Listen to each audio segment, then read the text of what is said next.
जिल्हा परिषद आणि पंचायत समितीच्या निवडणुकीच्या पार्श्वभूमीवर महाराष्ट्राचे मुख्यमंत्री देवेंद्रजी फडणवीस साहेब आणि त्याचबरोबर भारतीय जनता पार्टीचे प्रदेश अध्यक्ष माननीय रवींद्र चव्हाण साहेब यांची उद्या बुधवारी दुपारी 1:30 वाजता सावरकर मैदान बहादूर शेख नाका या ठिकाणी महायुतीच्या उमेदवारांच्या प्रचारासाठी जाहीर सभा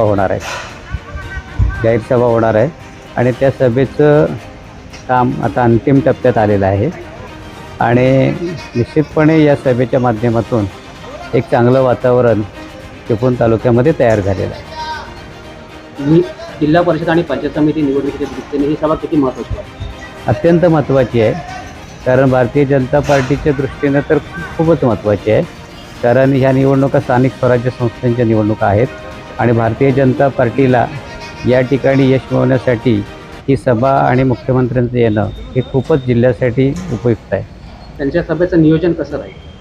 त्यांच्या सभेच्या नियोजनासाठी सगळ्या जिल्ह्यातील उमेदवार जे आहेत भारतीय जनता पार्टीचे महायुतीचे या सगळ्यांच्या माध्यमातून साधारण 10,000पेक्षा अधिक लोक या ठिकाणी उपस्थित राहतील। त्या पद्धतीचं आपण सावरकर मैदान या ठिकाणी अशा पद्धतीचा मंडप उभारलेला आहे। बाकी पोलीस यंत्रणा प्रशासन यांच्या माध्यमातून जे मुख्यमंत्र्यांचे प्रोटोकॉल्स आहेत त्या प्रोटोकॉलप्रमाणे ही सभा अतिशय सुव्यवस्थित नियोजित करण्याचा सगळ्यांचा प्रयत्न सुरू आहे। प्रवेशानंतर मुख्यमंत्री प्रथमच चिपळूणमध्ये येत आहे आणि रत्नागिरी जिल्ह्यात चिपळूण हे ठिकाण निवडलेलं आहे, तर यावेळी पक्षप्रवेश वगैरेचं काय सुरू आहे, त्या पद्धतीने शक्तीप्रवेश? पक्षप्रवेशासाठी अनेक जण इच्छुक आहेत। पक्षप्रवेशाच्या दृष्टीनेही आमचे प्रयत्न चालू आहेत, पण मुख्यमंत्री साहेबांना एक वेगळा प्रोटोकॉल असल्यामुळं त्या अनुषंगाने आता किती जणांना परवानगी मिळते नाही मिळते।